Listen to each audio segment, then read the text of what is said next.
The third inspiration na, be the change you wish to see in the world.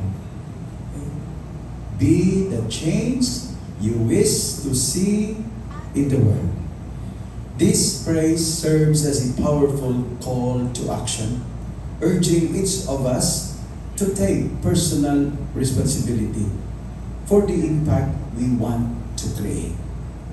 Rather than waiting for others to initiate change. O manikasigaran na ito, mabuhaton. Maghuwag ng tagnaylain mo una, di ba? But rather than waiting for others to initiate change or lamenting the state of the world, we are encouraged to embody the values and behaviors we desire to see in our communities and beyond. To be the change means to start with ourselves. With ourselves. If we wish to see more kindness, we must practice kindness, starting from our homes, in our daily interactions. If we desire justice, we must advocate for fairness and stand up for those who are marginalized. As St. Paul reminds us, a man reaps what he sows. Galatians 6:7. No? Problema gid nato kay mailang ta mo saway, no?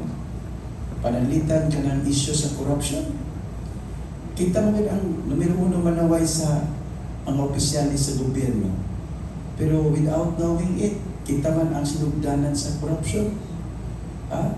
Kanadi ay panahon sa kampanya o eleksyon. Kanadi ang pagbaligya sa atong boto, that's corruption, right?